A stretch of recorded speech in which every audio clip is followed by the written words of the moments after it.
আসসালামু আলাইকুম এভরিওয়ান।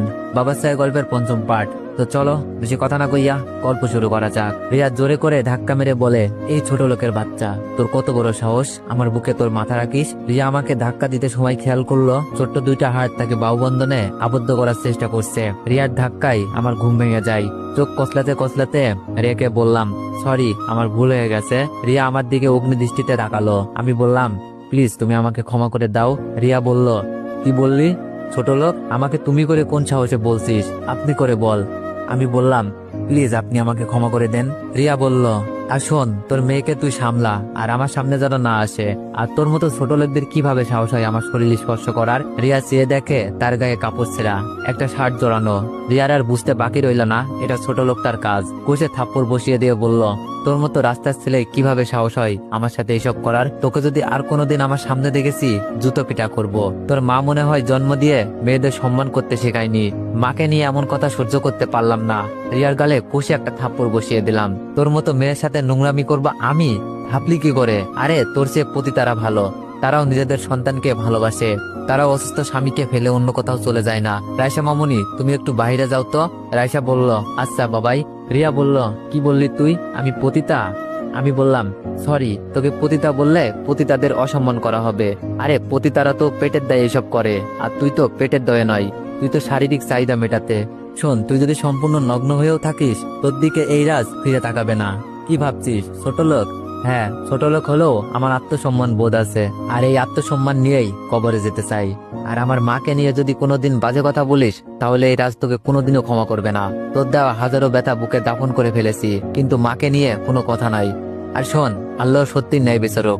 শুনে রাখ, এমন একটা দিন আসবে তুই রিয়া পায়ে পড়ে আহাজারি করবি, কিন্তু সেদিন তোর কান্নার কোনো লাভ হবে না। আর তোকে ইচ্ছা করে জড়িয়ে ধরিনি, ঘুমের ঘরে তোকে জড়িয়ে ধরেছিলাম, সেই জন্য বড় জোরে ক্ষমা চাচ্ছি। আসি। রায়সাকে নিয়ে হসপিটালের বিল মিটিয়ে বেরিয়ে পড়লাম। হঠাৎ রিয়া খেয়াল করলো এটা তো তার বাসা না, আর তার গায়ে শার্টটা কেমনে করে পড়ালো ছোট লোকটা। এমন সময় নার্স এসে বলল, ম্যাডাম কেমন আছেন? রিয়া বলল, জি ভালো, বাট আমি এখানে কিভাবে আসলাম? নার্স বলল, আপনার স্বামী নিয়ে এসেছে অজ্ঞান অবস্থায়। রিয়া বলল, স্বামী মানে?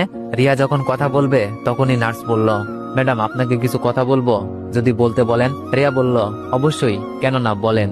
নার্স বলল, ম্যাডাম জানেন 2025 সালে এই ডিজিটাল যুগে আপনার স্বামীর মতো স্বামী খুবই কমই পাওয়া যায়। আর যে স্বামী অসুস্থ বউয়ের জন্য নামাজ পড়ে দোয়া করে, স্ত্রীর অসুস্থতার সময় সারা রাত মাথায় হাত বুলিয়ে দিতে দিতে ঘুমিয়ে যায়, সত্যি আপনি অনেক ভাগ্যবতী।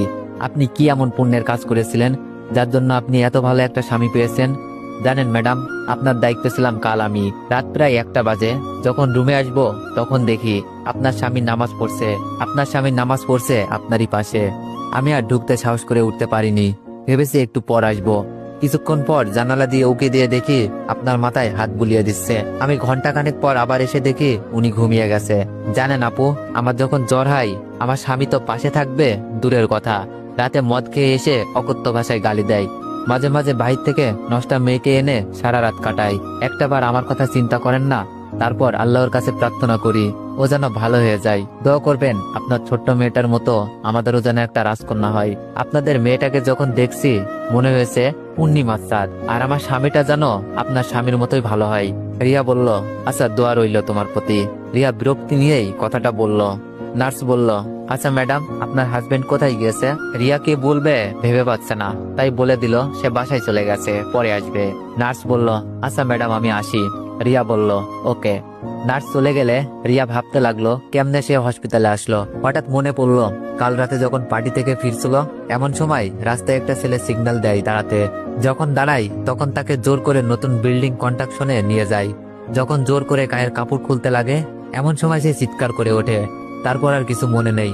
তাহলে রাজি এখানে নিয়ে এসেছে। তুমি হসপিটালে আমাকে একবারও ফোন করে জানাবা না? জানো সারা রাত আমি কত টেনশন করেছি, ঘুমাতে পারিনি। জানো না আমি তোমার কে? রিয়া চেয়েই দেখে সাইব তার সামনে দাঁড়ানো। রিয়া বলল, সরি, কি করব, আমার জ্ঞান ফিরেছে সকালে। সাইব বলল, আচ্ছা, আর কোথাও আমাকে না নিয়ে যাবে না, আমাকে সাথে নিয়ে যাবে। আর যদি ভদ্রলোক আমাকে ফোন করে না বলতো তুমি এই হসপিটালে, আমি হয়তো এতক্ষণে পাগল হয়ে যেতাম। রিয়া বলল, যাও তো, আমার কিচ্ছু হবে না। আর আমি তো মরে কথাটা শেষ করার আগেই সাইব রিয়ার মুখটা ধরে ফেললো। রিয়ার ঠোঁটে ভালোবাসার স্পর্শ এঁকে দিল। এইদিকে রিয়ার গায়ে শার্ট দেখে সাইব চমকে উঠল। সাইব বলল, সুইটার তোমার গায়ে এই শার্ট কেমনে আসলো? রিয়া তখন রাতের ঘটনা খুলে বলল, কিন্তু রাজের কথা বলল না। রিয়াকে সাইব শক্ত করে বুকের সাথে জড়িয়ে ধরে বলল, তোমার কিছু হলে আমি সত্যি মারা যাব, তুমি আমাকে ছেড়ে কখনো যেও না। রিয়া বলল, আশ্চর্য জান, তুমি এমন করছো কেন? আমি তোমায় ছেড়ে কোথাও যাব না। সাইব বলল, চলো, তোমাকে হসপিটালে থাকতে হবে না। রিয়া বলল, আচ্ছা চলো। এমন সময় নার্স এসে বলল, ম্যাডাম উনি আপনার কে হয়? রিয়া মুচকে এসে বলল, আমার স্বামী। নার্স চমকে গেল। নার্সের মুখ দিয়ে কোনো কথা বের হচ্ছে না। রিয়া সাইব চৌধুরীকে নিয়ে বের হয়ে গেল, কিন্তু নার্সের মাথায় কেন যেন ঘুরতে লাগলো। মনে হচ্ছে তার সামনে সাপলুডু খেলা হচ্ছে। এইদিকে আমি বাসায় এসে শুয়ে ঘুম দিলাম। হঠাৎ কে যেন বারবার দরজায় নক করছে। রায়সার হাতটা বুক থেকে সরিয়ে দরজা খুলে দিলাম। দরজা খুলেই দেখি একটা নীলপরি দরজায় দাঁড়িয়ে আছে। কথা ম্যাডামকে যে শাড়িতে এত সুন্দর লাগে তা আগে জানা ছিল না। আমি বললাম, ভিতরে আসুন ম্যাডাম। কথা ম্যাডাম রুমে আসতে আসতে বলল, রাজ আপনি আজ অফিসে যাননি কেন? হোয়াট? রাজ তোমার মাথায় ব্যান্ডেজ কেন? তুমি একটাবার ফোন করে তো বলতে পারতে। আশ্চর্য, এতটাই প্রভাব। আমি বললাম, প্লিজ ম্যাডাম আস্তে কথা বলুন, রাইসা ঘুমাচ্ছে। আর হ্যাঁ, আপনার সাথে আমার মালিক শ্রমিকের সম্পর্ক, আর মালিক শ্রমিকের সম্পর্ক যেমনটা হওয়া চাই, আমার মনে হয় তাতে কোনো ঘাটতি নেই। আর হ্যাঁ ম্যাডাম, সপ্তাহখানিক অফিসে যেতে পারবো না, শরীরটাও বেশি ভালো না। কথা ম্যাডাম বলল, শুধু 7 দিন না, যতদিন পর্যন্ত সুস্থ না হও ততদিন পর্যন্ত অফিসে যাওয়ার দরকার নাই। আমি বললাম, ধন্যবাদ ম্যাডাম। কথা বলল, আমার মা কোথায় রাজ? আমি বললাম, আমার মা মানে? কথা বলল, রাইসা কোথায়? আমি বললাম, সরি ম্যাডাম, রাইসার খুব সুন্দর একটা নাম আছে, সেটা ডাকলেই খুশি হব। রাইসা এখন ঘুমাচ্ছে। হঠাৎ রাইসার ডাক, বাবাই তুমি কোথায় গেলে? আমি বললাম, এই তো মা। আমি দৌড়ে রাইসার কাছে গিয়ে বললাম, মা কি হয়েছে? রাইসা বলল, বাবা ক্ষুধা লাগছে আমার খুব। আমি বললাম, আচ্ছা তুমি বসো, আমি বাইরে থেকে খাবার নিয়ে আসছি। রাইসা বলল, বাবাই আমার জন্য কাচ্চি বিরিয়ানি নিয়ে এসো। আমি বললাম, আচ্ছা মামুনি। বাসা থেকে বের হয়ে অটোতে চলে সোজা নিউ মার্কেটে। নিউ মার্কেটে ভালো একটা রেস্টুরেন্টে যখনই ঢুকবো, ভাগ্যের কি নির্মম খেলা। সেই দিনে সেই ছোট্ট মেয়েটা তার ভাইকে নিয়ে রেস্টুরেন্টে গেছে খেতে। হঠাৎ দেখলাম রিয়া আর সাইবকে। আমি আর রেস্টুরেন্টে ঢুকতে চেয়েও ঢুকলাম না। যখন বের হয়ে আসবো এমন সময় রিয়ার গলা শুনতে পেলাম, এই ওয়েটার, এইসব আবর্জনা এখানে কেমনে আসে? আমরা এখানে পরিবেশটা ভালো মনে করেছিলাম। হঠাৎ রিক্ততা ছোট ভাইকে বলল, তোকে বলেছিলাম না এখানে আসা যাবে না? ম্যাডাম আপনারা খান, আমরা চলে যাচ্ছি। ছোট্ট ভাইয়াটা কতদিন ধরে বলতাছে বড় হোটেলে বিরিয়ানি খাবে, তাই নিজে না খেয়ে ছোট ভাইটার জন্য 245 টাকা জমিয়েছি ওকে খাওয়াবো বলে। কিন্তু ম্যাডাম জানতাম না এখানে টাকা হলেও খাওয়া যায় না, সুন্দর পোশাক লাগে। রিক্ততার ছোট ভাইকে নিয়ে যখনই রেস্টুরেন্ট থেকে বের হচ্ছে, সবাই ছোট্ট মেয়েটা আর তার ভাইয়ের দিকে তাকিয়ে আছে।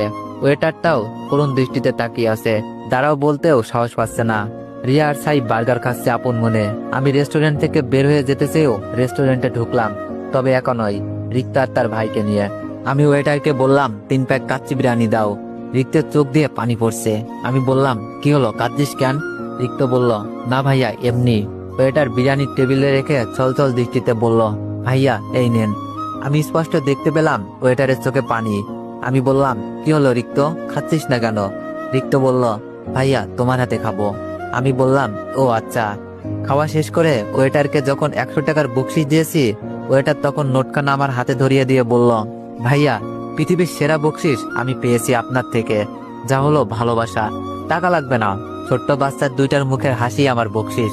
রেস্টুরেন্টে রিয়াকে দেখলাম আর চোখে তাকালো একবার, তারপর সাইবকে নিয়ে চলে গেল। এইদিকে বাসায় গিয়ে টেবিলে খাবার সাজানো। রাইসাকে গিয়ে বললাম, মামুনি এই নাও তোমার বিরিয়ানি। রাইসা বলল, বাবাই আন্টি বিরিয়ানি রেঁধেছে, চলো খাবে। জোর করে খেতে বসিয়ে দিল। দিনগুলো ভালোই কাটছিল রিয়ার, কোনো কিছুর অভাব নেই। সাইব তাকে যথেষ্ট ভালোবাসে, কিন্তু আজ হঠাৎ সাইবের মন খারাপ। মৌ সাইবের কাছে গিয়ে বলল, কি হয়েছে? সাইব মৌকে জড়িয়ে ধরে বলল, জানো আজ অফিসের পিয়ন আমাকে সবার সামনে বলেছে স্ত্রীর কোম্পানিতে নেতামি করে, বলেই চাকরি ছেড়ে চলে গিয়েছে। রিয়া বলল, ও এই কথা, কালই তোমাকে আমার কোম্পানি সবকিছু লিখে দিব। সাইব বলল, এসব লাগবে না। রিয়া বলল, আরে তোমার থাকা মানে আমারই তো। পরের দিন রিয়া তার সব সম্পত্তি সাইবকে লিখে দেয়। কয়েকদিন পর রিয়া বলল, আমি আমার বান্ধবীর বাড়িতে যাব, তার বোনের বিয়ে, ফিরতে 4 দিন লেট হবে, তুমিও চলো। সাইব অফিসের কাজের কথা বলে রিয়াকে একা পাঠিয়ে দেয়। রিয়া বান্ধবীর বাসায় গিয়ে শুনতে পারে বিয়ে হবে না, তাই রাতেই ব্যাক করে। বাসার সামনে এসে দেখে রাত 11টা ছুঁই ছুঁই। রিয়া মনে মনে ভাবলো সাইবকে চমকে দেবে, তাই দরজায় নক না করেই তার কাছে থাকা ডুপ্লিকেট চাবি দিয়ে বাসা ঢুকতেই দেখে তাদের রুমের বাতি জ্বলছে। রিয়া এক দৌড়ে উপরে চলে যায়। এইদিকে রুমের ভিতরে মেয়ে কণ্ঠের আওয়াজ শুনতে পেয়ে রিয়া চমকে যায়। জানালার পর্দা সরিয়ে দেখে সাইফ সম্পূর্ণ নগ্ন অবস্থায় তারই অফিসের কলিগ নাসরিনের সাথে দুইজন দুইজনের আষ্টেপৃষ্টে জড়িয়ে আছে। রিয়া কি করবে ভাবতে পারছে না। যেই সাইফকে এতটা বিশ্বাস করত সেই সাইবা যেমন নোংরা খেলায় লিপ্ত। বুকের ভেতরটা বারবার দুমড়ে মুছড়ে যাচ্ছে, কলেজা ফেটে যাচ্ছে। সাইব এমন করলো? সাইব তো এমন ছিল না। আর সহ্য করতে না পেরে দরজা ধাক্কা দিতেই সাইব চমকে গেল। নগ্ন অবস্থায় দুইজন দুইজনের উপরে শুয়ে আছে। সাইব তাড়াহুড়ো করে শরীরে কাপড় জড়িয়ে নিল। নাসরিন চাদর পেঁচিয়ে বিছানার এক কোণে গুটিসুটি মেরে বসে রইল। রিয়া চোখ দিয়ে অশ্রুর ফোয়ারা নামতে শুরু করলো। সাইব বলল, রিয়া সরি, আমার ভুল হয়ে গেছে। রিয়া সাইফের দুই গালে চর বসিয়ে দিয়ে বলল, সরি কাকে বলছিস? তুই এত বড় সিট।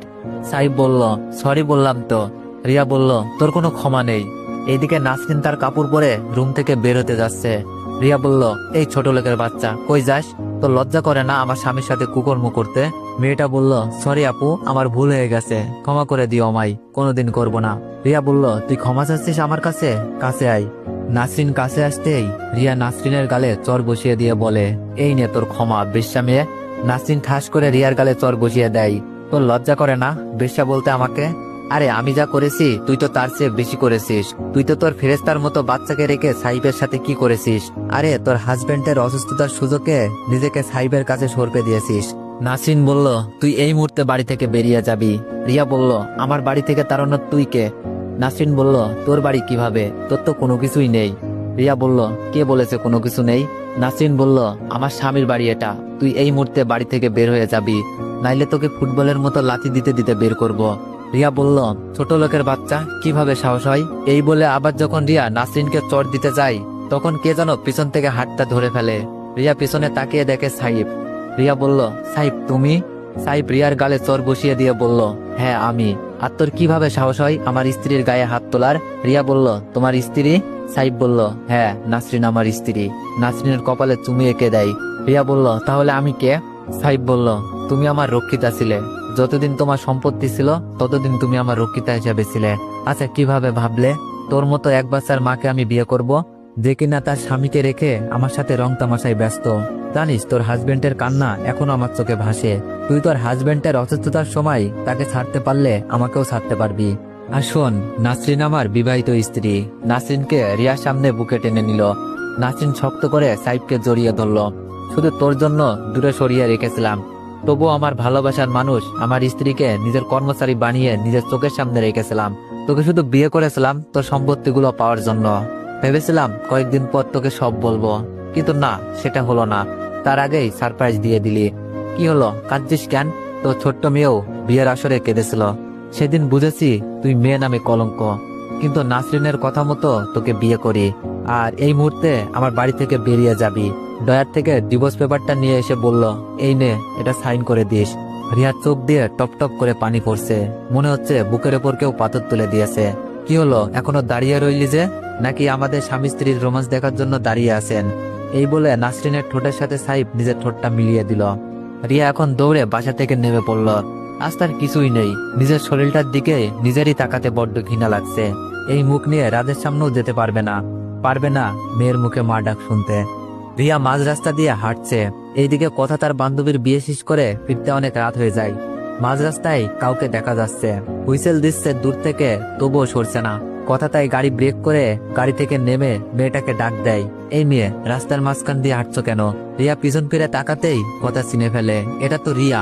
আপনি এত রাতে মাতালের মতো হাঁটছেন কেন? রিয়া কথাকে দেখেই কান্না করে দেয়। কথা বলল, কি হলো, ছোট্ট বাচ্চার মতো কাঁদছেন কেন? রিয়া বলল, আপু, আমার সব শেষ। আমার বাবার সব সম্পদ এখন লিখে নিয়ে আমাকে ছুঁড়ে ফেলে দিয়েছে সাইফ। আমার যাওয়ার মতো কোনো জায়গা নেই, তাই ভাবছি সুইসাইড করব। আমি আর বাঁচতে চাই না। এই মুখ আমি কাকে দেখাবো? যে আমাকে নিজের জীবনের চেয়েও বেশি ভালোবাসতো তাকে ছোট লোক ছাড়া কোনো কথাই বলিনি। প্রতিটি পদে পদে তাকে অপমান করেছি। তার কাছে ক্ষমা চাওয়ার যোগ্যতা নেই আমার। কথা বলল, আচ্ছা আপু, যার কেউ নেই তার আল্লাহ আছে। আর সুইসাইড করার কথা বলবা না, এতে আল্লাহ নারাজ হয়। আর কিছু মনে না করলে আমার বাড়িতে চলো, পরে কোনো ব্যবস্থা হলে চলে যেও। রিয়া কিছু না বলে কথার সাথে গাড়িতে উঠে পড়ে। বাসায় এসে কথা তার বাবাকে সব বলে। কথার বাবা রিয়াকে তাদের অফিসে জয়েন করতে বলে। রিয়া কোনো কিছু না ভেবেই হ্যাঁ বলে দেয়। পরের দিন সকালে রাইসা আমার কপালে চুমু দিয়ে বলল, বাবাই উঠবে না? আমার স্কুলের সময় হলো যে। আমি ঘুম থেকে উঠে রাইসার কপালে চুমু দিয়ে বললাম, উঠতে তো হবেই, আমার মা যে স্কুলে যাবে। রাইসাকে রেডি করে বাড়ির বাইরে বের হতেই দেখি কে যেন গাড়ি নিয়ে দাঁড়িয়ে আছে। একটু কাছে যেতেই বুঝতে পারলাম এটা সাথী। বুঝতেছি না মেয়েটা কেন যে এত পাগলামি করতেছে। আমি একটা রিক্সা ডাক দিতেই সাথী বলল, আমি ওই দিকেই যাচ্ছি, চলো তোমাদের লিফট দিই। আমি বললাম, লাগবে না ধন্যবাদ। রাইসা আমাকে নিচু হতে বলল। আমি নিচু হলেই রাইসা কানে কানে বলল, বাবাই একটা কথা বলি, রাগ করবে না তো? আমি বললাম, মামনি বলো। রাইসা বলল, জানো বাবাই, এই আন্টি প্রতিদিন আমাকে মম ডাকতে বলে, অনেক চকলেট কিনে দেয় আমায়। আমি নেইনি বাবাই, বলেছি আমার বাবাই আমাকে অনেক চকলেট কিনে দেয়। রাইসা বলল, রাগ করলে বাবাই? আমি রাইসার কপালে চুমু দিয়ে বললাম, না রে মামনি, রাগ করবো কেন? সাথী বলল, কি হলো, উঠবেন না? আমি বললাম, না উঠবো না, দরকার হলে হেঁটে যাব। হেঁটেই রওনা দিলাম। এমন সময় সাথী দৌড়ে এসে সামনে দাঁড়ালো। আমি বললাম, কি হলো, সামনে দাঁড়ালেন কেন? সাথী বলল, তুমি যদি গাড়িতে না ওঠো তাহলে আমি সবাইকে ডেকে বলবো তুমি পচা কথা বলেছ। রাইসা বলল, হ্যাঁ বললেই হলো, আমার বাবা কাউকে পচা কথা বলতে পারে না। সাথী বলল, প্লিজ গাড়িতে ওঠো। সাথী এক প্রকার জোর করে গাড়িতে করে রাইসাকে স্কুলে পৌঁছে দিল। রাইসাকে স্কুলে নামিয়ে দিয়ে সাথী এক টানে একটা পার্কে নিয়ে এসে পড়ে। আমি বললাম, পার্কে নিয়ে আসলেন কেন? অফিসে যেতে হবে। সাথী বলল, ধ্যাত, কিছুই বোঝো না, কেন তোমাকে এখানে নিয়ে এসেছি? আমি বললাম, কেন নিয়ে এসেছ?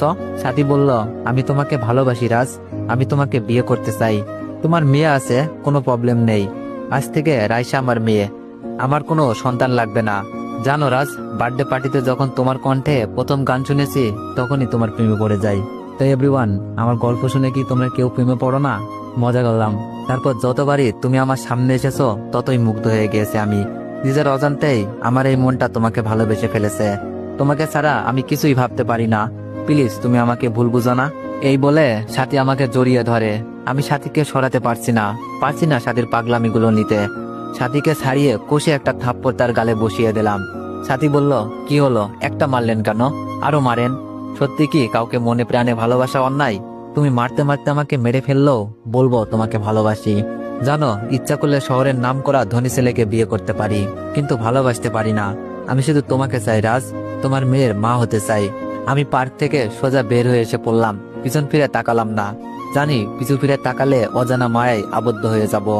পার্কে থেকে একটা গাড়ি করে অফিসে এসে বসতেই পিয়ন বলে গেল, ম্যাডাম আপনাকে ডাকছে। পিয়নের কথা শুনে ম্যাডামের রুমে গিয়ে দাঁড়াতেই ম্যাডাম বসতে বলল। কথা বলল, কেমন আছো? আমি বললাম, জি ভালো। কথা বলল, পায়ের কি অবস্থা? আমি বললাম, আলহামদুলিল্লাহ পুরোপুরি সুস্থ। কথা বলল, আচ্ছা রাজ, নীল শাড়িতে আমাকে কেমন লাগছে? আমি নিচের দিকে তাকিয়ে বললাম, ভালো। কথা বলল, শুধু ভালো? আচ্ছা চলো। আমি বললাম, কোথায় ম্যাডাম? কথা বলল, বলছি চলো। ম্যাম আমাকে নিয়ে শপিং মলে ঢুকলো। কয়েকটা শাড়ি কিনলো, রাইসার জন্য কয়েকটা ড্রেস, সাথে আমার জন্য নীল রঙের একটা পাঞ্জাবি জোর করে হাতে ধরিয়ে দিল। কথা বলল, আচ্ছা রাজ, কাল এটা পরে আসবে কেমন? আমি বললাম, যদি না পরে আসি? কথা বলল, হয় খুন হব না হলে খুন করব, বলেই কথা হেসে দিল। পরের দিন যথারীতি অফিসে যাওয়ার জন্য যখন রেডি হচ্ছিলাম তখন 3টা কার এসে বাড়ির নিচে এসে দাঁড়ালো। একটা বয়স্ক লোকের সাথে সাথীকেও দেখলাম। আমি রেডি হয়ে যখনই রাইসাকে নিয়ে বের হব তখনই সাথী রুমে এসে হাজির। আপনি কি ট্রেডিং দিয়ে নিজের জীবনকে ভবিষ্যৎ আরো উজ্জ্বল করতে চান? তাহলে আর দেরি কেন? ট্রেডিং হলো এমন একটি দক্ষতা যা আপনাকে স্বাধীনভাবে আয় করার সুযোগ করে দিতে পারে। তবে হ্যাঁ, মনে রাখবেন, এটি একটি ঝুঁকিপূর্ণ কাজ। সঠিক জ্ঞান এবং প্রশিক্ষণই আপনাকে সফলতা এনে দিতে পারে। আমাদের টেলিগ্রাম গ্রুপে যুক্ত হয়ে শিখুন কিভাবে সঠিক পদ্ধতিতে ট্রেডিং করতে হয়। আপনার জন্য থাকছে এক্সপার্ট গাইডেন্স এবং প্রয়োজনীয় রিসোর্স। তো যারা যারা ট্রেডিং করতে চাও, আমার ভিডিওর কমেন্ট বক্সে আমার টেলিগ্রাম গ্রুপের লিংক দেওয়া আছে, সবাই গিয়ে জয়েন হয়ে নাও। সাথীর সাথে আরো কয়েকজন চাচার বয়সী লোক। সাথী বলল, রাজ আমার বাবা। আমি সালাম দিয়ে বসতে বললাম। সাথীর বাবা বলল, বাবা বসতে আসেনি, তোমাকে একটা কথা বলতে চাই। আমি বললাম, জি আঙ্কেল বলেন। আঙ্কেল বলল, জানি না কথাটা কিভাবে নিবে। আমার একমাত্র মেয়ে সাথী, ছোটবেলায় ওর মা মারা যায় সড়ক দুর্ঘটনায়। ওর জন্য আমি আর বিয়ে করিনি। তোমাকে নাকি ভালোবাসে, কাল সেই জন্য ওর গায়ে প্রথম হাত তুলেছি, কিন্তু মেয়ের জেদের কাছে হার মেনেছি। আমার মেয়ে তোমাকে ছাড়া বাঁচবে না বাবা। তুমি আমার মেয়েটাকে বিয়ে করো, যা চাও তাই দিব, তবু পাগলি মেয়েটাকে বিয়ে করো। আমি বললাম, আঙ্কেল ক্ষমা করবেন, আপনি যেমন আপনার মেয়ের কথা চিন্তা করে বিয়ে করেননি, তেমনি আমিও পারবো না, কারণ আমার কলেজার টুকরা রাইসার সৎমা আনতে পারবো না, ক্ষমা করবেন। আঙ্কেল আর কিছু বলল না, সাথীকে নিয়ে চলে গেল। আমি রাইসাকে স্কুলে রেখে অফিসে পা রাখতেই বুকের ভেতরটা কেমন চ্যাট করে উঠলো। কথা ম্যাডাম সবার সাথে রিয়ার পরিচয় করিয়ে দিচ্ছে। কথা বলল, এই যে রাজ, এতক্ষণ লাগলো তোমার? যাই হোক, তোমাকে আজ খুব সুন্দর লাগছে। শোনো রাজ, এই হচ্ছে রিয়া, আমাদের কোম্পানিতে আজ থেকে কাজ করবে, আর তোমার কলিগ এটা। রিয়া সকলের সাথে পরিচয় হয়ে আমার দিকে হাত বাড়িয়ে দিতেই আমি সালাম দিয়ে কেটে পড়লাম। যে হাতটা ছেড়ে দিয়েছি সেই হাতটা আর কিভাবে ধরবো। কথা আমার হাত ধরে টানতে টানতে তার ডেস্কে নিয়ে রিয়ার বিষয়ে সব বলল। তার হাজবেন্ড চিট করেছে। আমি কিছু বললাম না, ডেস্কে এসে কাজ করছি, কোনো কাজেই মন বসছে না। হঠাৎ ফোনটা বেজে উঠলো। ফোনটা রিসিভ করতেই, হ্যালো রাজ, আমি সাথীর বাবা বলছি। সাথী বাসায় এসে ঘুমের